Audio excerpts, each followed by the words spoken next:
आमतौर पर इन स्टॉक्स के कॉम्बिनेशन के बारे में भी बात कम होती, जिनकी बात अब हम करने जा रहे हैं, और वो है यस बैंक और एसबीआई। जी हाँ, दोनों ही स्टॉक आज सुर्खियों में है। वजह क्या है, वरुण बताने के लिए तैयार है। मैं वरुण बताइए।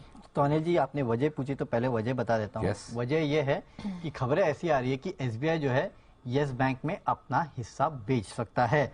अब ये क्यों है, इसके पीछे स्टोरी क्या है और कितना हिस्सा बिक सकता है, ये मैं आपको बताता हूँ। लेकिन उसके पहले सबसे पहले डेट के बारे में बताता हूँ, क्योंकि काफी चर्चा ये भी चल रही थी कि शायद 6 मार्च को ये हिस्सा बेचेंगे, क्योंकि इस दिन पे लॉक इन पीरियड खत्म हो रहा है। तो मैं आपको बता दूं, जो लॉक इन है वो दरअसल 13 मार्च को खत्म हो रहा है। क्योंकि अगर आप यस बैंक की प्रेस रिलीज देखेंगे तो इन्होंने जो बैंक्स को अपने शेयर्स अलॉट किए थे, जब यस बैंक मुसीबत में था और एसबीआई और बाकी कंसोर्शियम ने यहाँ पे पैसे लगाए थे, तो वो था 13 मार्च, जब एचडीएफसी, आईसीआईसी, एक्सिस, कोटक इनको स्टॉक्स अलॉट किए गए थे, और 14 मार्च को एसबीआई को अलॉट किए गए थे।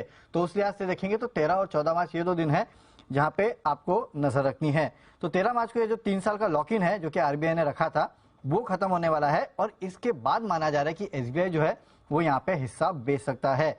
और अगर हिस्सा बेचा एसबीआई ने तो कितना हिस्सा बिकेगा, करीब करीब 26% के आसपास जो है वो एसबीआई के पास हिस्सा है, और बाकी बैंक्स के आसपास अगर आप देखेंगे तो 5% के आसपास का हिस्सा है। तो कुल हिस्सा बिकने को 31% आ सकता है, यानी कि 900 करोड़ के आसपास शेयर जो है वो बिक सकते हैं। 900 करोड़ का कैलकुलेशन कहां से आया, 605 करोड़ शेयर जो है वो एसबीआई के, जो कि लॉक इन में थे। इसके अलावा बाकी बैंक्स को जो शेयर्स अलॉट किए गए थे उसमें से 75% जो है वो लॉक्ड इन थे। तो ये लॉक्ड इन शेयर जो है वो बिकने के लिए आ सकते हैं। इसके लिए करीब 900 करोड़ शेयर्स, 900 करोड़ रुपए नहीं बोल रहा हूँ, 900 करोड़ शेयर बिकने के लिए आ सकते हैं। इनटू आप 17-18 रुपए के आसपास करेंगे तो करीब 15,000 करोड़ के आसपास की बिकवाली जो है वो हो सकती है। देखिए, दरअसल जब अलॉट किए गए थे एसबीआई को कहा था कि 26% के नीचे आप आ नहीं सकते, तब एसबीआई का हिस्सा करीब 48% था जब एसबीआई ने यहाँ पे स्टेक खरीदा था। उसके बाद एफपीओ आया तो स्टेक रिड्यूस हुआ 30% के आसपास। आपको याद होगा पिछले साल ही यस बैंक ने कार्लाइल और एडवेंट को इक्विटी शेयर्स और वारंट्स जारी किए थे।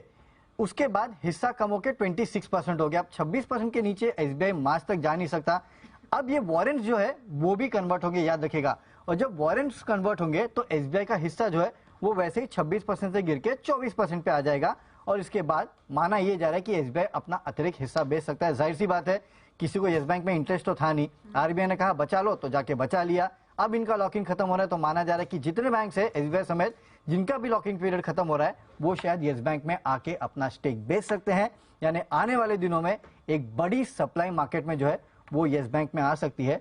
तो ध्यान रखेगा इस स्टॉक को, और शायद इस वजह से जब बाकी बैंक्स है वो भी चल रहे हैं, क्योंकि चलिए इससे तो छुटकारा मिला। और बाकी तो अब देखिए कितनी सप्लाई आती है इस बैंक में, 900 करोड़ शेयर्स, क्योंकि 2800 करोड़ शेयर्स के आसपास की इक्विटी है। इतनी बड़ी इक्विटी किसी की नहीं है। और एसबीआई का उसमें बहुत बड़ा, ऑलमोस्ट 605 करोड़ शेयर्स, बहुत बड़ा चंक है, ऑलमोस्ट 1/4 से 1/3 तक की होल्डिंग है। 26% की, मोर देन 1/4 की यहाँ पर होल्डिंग है।